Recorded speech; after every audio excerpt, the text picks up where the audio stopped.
بسم الله الرحمن الرحیم. با عرض سلام و ادب و احترام خدمت شما دوستان عزیز، امیدوارم که هر کجا که هستید حالتون خوب باشه. امروز هم با یه آموزشی بسیار بسیار مجرب که موضوع این آموزش درمان بدخوابی هستش. خب طبیعتا افرادی هستن که بدخواب هستن یا کلاً بیخواب هستن.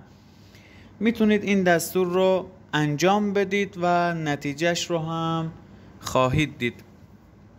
ابتدا شما روی یک پارچه سفید رنگ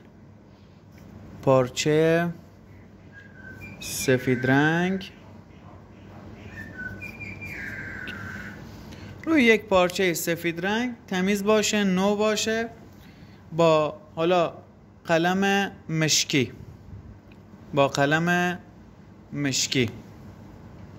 حرف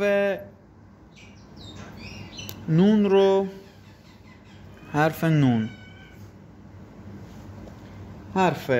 رو 100 مرتبه کتابت میکنید به این شکل: نون نون نون نون نون، همینطور تا آخر 100 مرتبه.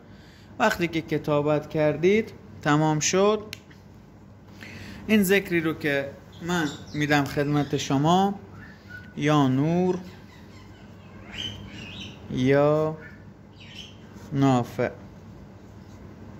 یا نور یا نافع رو سر همون پارچه‌ای که حرف نون رو 100 مرتبه کتابت کردید 40 مرتبه قرائت میکنید.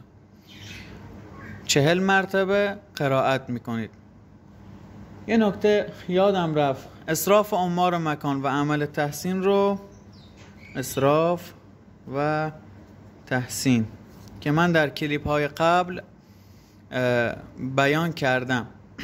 کلیپ گرفتم اسراف و تحسین به چه شیوه هستش. اسراف و تحسین رو انجام میدید و شروع میکنید به کتابت.